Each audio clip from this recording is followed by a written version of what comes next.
How's it going today, YouTube? This is Slacker Magician coming at you with yet another episode of Competitive Dueling Network Duels.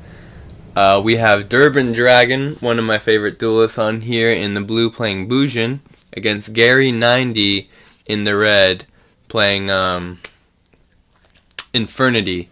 And last match, I unfortunately missed the first half of the duel, so I didn't end up recording it for you guys.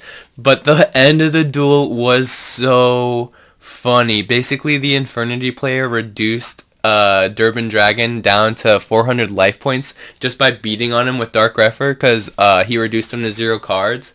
Then the Bujin player top decks Honest, just sets Honest. None of his monsters can get over the Honest because they all have 1800, 1700, 1400 attack. Necromancer has 0.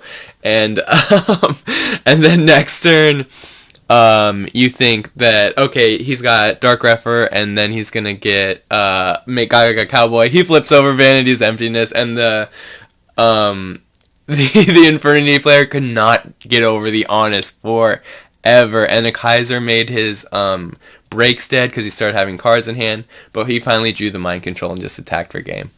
But this game opened up pretty standard. Tenki for Yamato, dump Hair, activate Kaiser.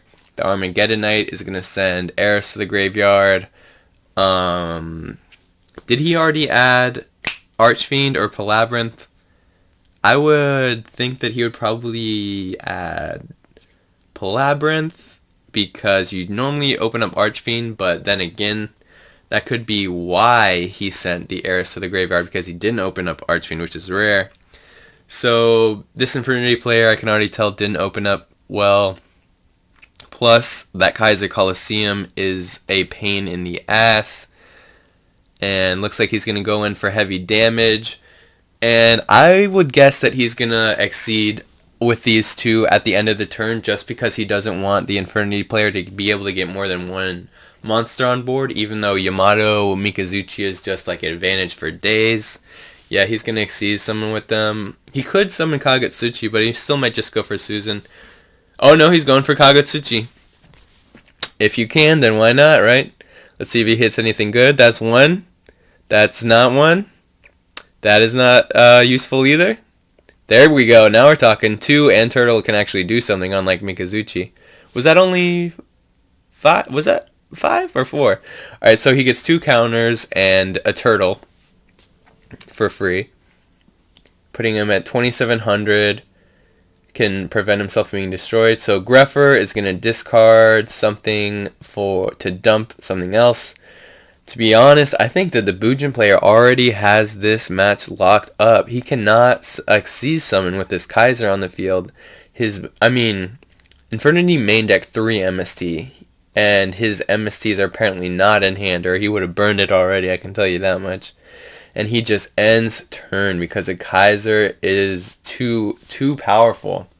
I used to think that Kaiser should be limited or semi-limited, but most people only run 2 anyway, so that really wouldn't do anything. And it's definitely not enough to be limited to 1. It's not. It's a very powerful card, I'm not gonna lie. Alright, so probably setting Stygian, because it's not like he can't get over that 2000 wall that is Necromancer. He's already got his boss monster out.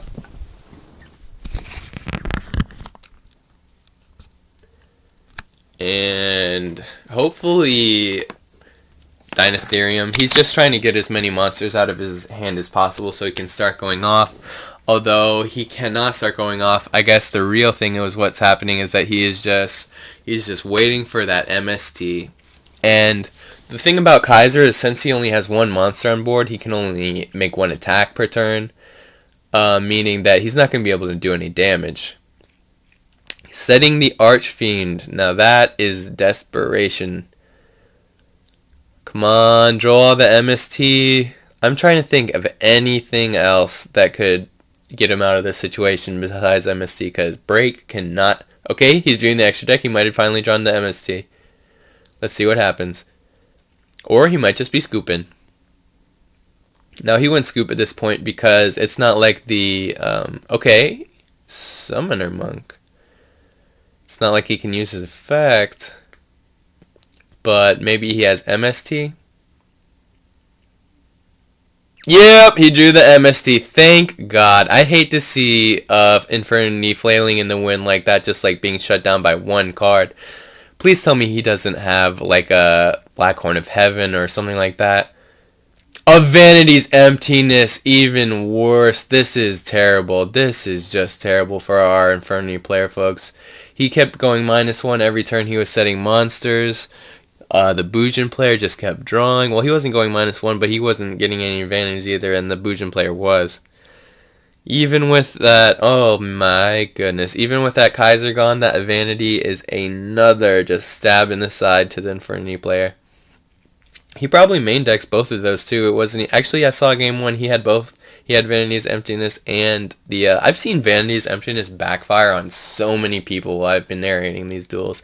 People always just like flip over Emptiness to like on an instant fusion or something like that when they have no monsters on their field, and then like their opponent already like has some beaters on board. You really should not do that because you got to get over them somehow. And you can't do it without special summoning. You're hurting yourself. But thank God he got that Infernity break. He's going to get rid of the Emptiness and a Fiendish Chain. But it might be too late, folks.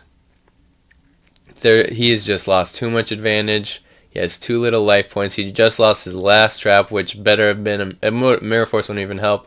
And that is Scoop Phase, ladies and gentlemen. I don't even know if I'm going to upload this duel because it just is a smack in the face to Infernity. I bet the face down was Soul Charge. Alright, so it wasn't Soul Charge because he could have Soul Charged back the Archfiend. I'm going to cut the clip right here just because I might not upload Game 2. I'll see you guys in a second. This is